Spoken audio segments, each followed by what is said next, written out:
Here at home in Washington, D.C., the House of Representatives is debating whether to expel New York Republican Congressman George Santos, teeing up a vote to formally remove the embattled Republican from the chamber. George Santos, he's still saying he won't resign ahead of tomorrow's vote.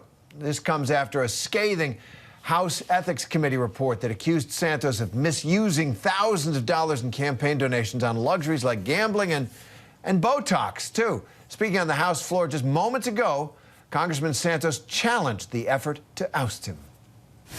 Why rush this to deliver a predetermined outcome sought out by some members of our conference? It is a predetermined necessity for some members in this body to engage in this smear campaign to destroy me.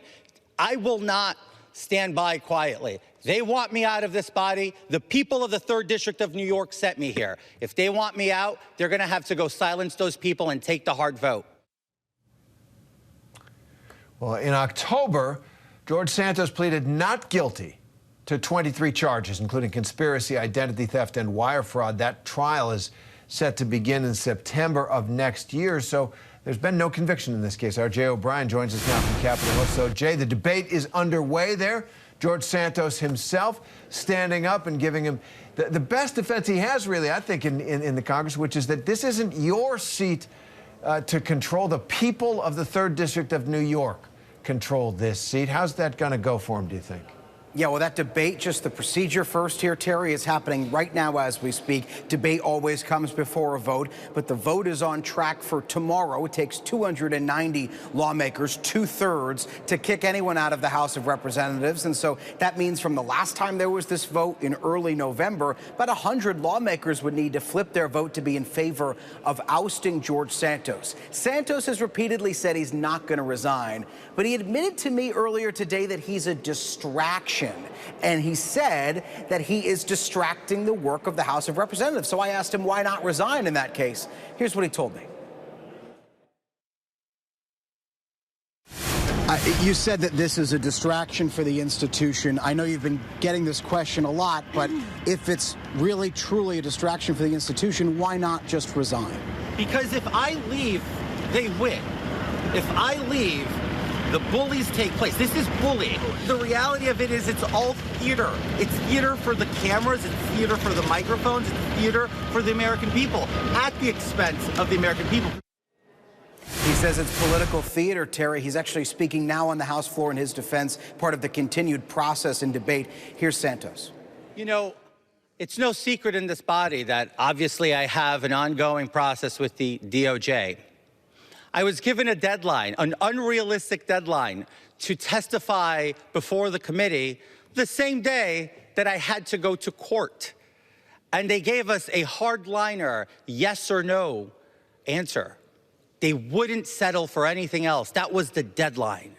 I could not surpass that date, which means it was either I go to New York City to adhere to my DOJ case, or I go to the Ethics Committee. No disrespect to the committee. I've incurred over $200,000 of legal fees that have been predominantly paid for. So to suggest that I have not complied with them is yet another lie. They have received every document they've asked, and documents we did not have, we have told them, we don't have them. We don't have access to what you're asking for. And they persisted and insisted in inventing documents, communication between myself and people that did not exist, thus communication, and we informed them.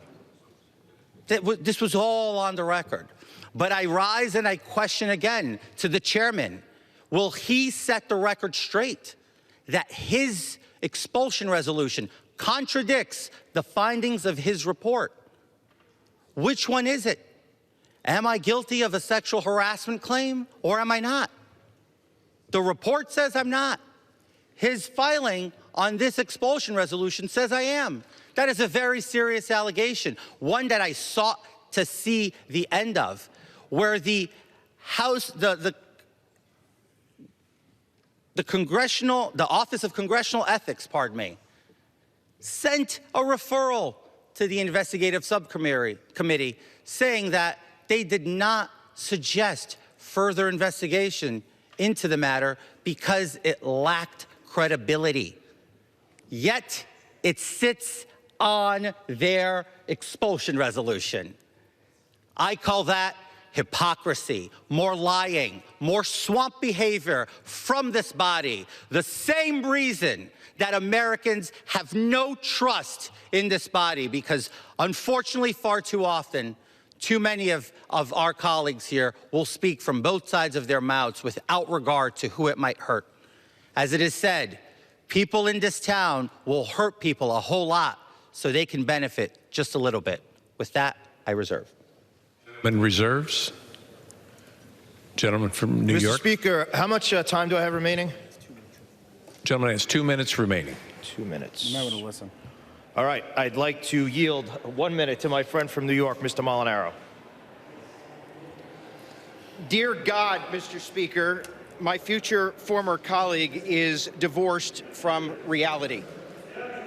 That He has is Mark manufactured Molinaro his there, entire Republican of New York, a longtime critic of George Santos. He is obviously speaking in support of the move to expel Santos from Congress. Santos speaking before him in his defense. That, as you know, Terry, is the floor procedure. Those who are in favor of a bill, the bill in this case being the one that would expel Santos from Congress, speak in favor of it. Those opposed to it speak opposed to it. And that is what goes before a vote in the House of Representatives. So the debate, as it's called, is happening as we speak. That vote, again, still on track for tomorrow, despite the fact that the debate is today. And Santos saying there that he believes that ethics committee investigation was biased against him. Earlier today, he said it was full of, quote unquote, hyperbole.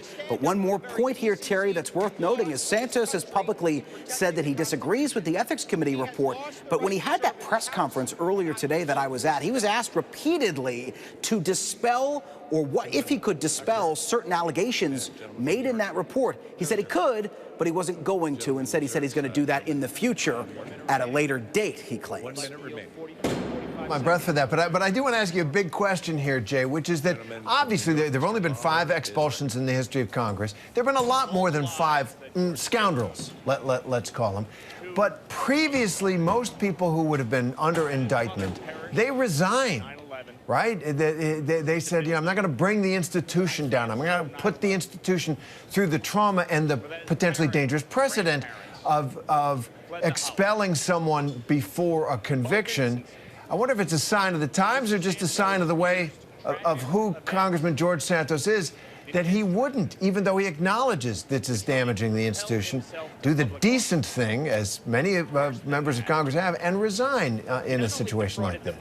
Yeah, and that's the way it's worked in modern political history. If you're indicted for something as significant as Representative Santos has been indicted over, and again, he's pled not guilty, typically we've seen lawmakers in that case resign. We have seen some lawmakers not resign in those instances. A good example of that is the former chair of the Senate Foreign Affairs Committee, still a sitting Senator Bob Menendez of New Jersey, although the federal charges that he's facing are different than the charges that George Santos is facing, but he has elected not to resign either. But here's the thing, Terry. Santos's argument is that you shouldn't expel him from Congress because his ongoing criminal case has not been adjudicated yet. And there has not been, as Santos notes, a member of Congress expelled before their case has been adjudicated unless they've been expelled for treason, as was the case of members of the Confederacy. That argument is working with some of Santos's Republican colleagues. The question now this week and going into that vote tomorrow is, will that argument work with enough of his colleagues?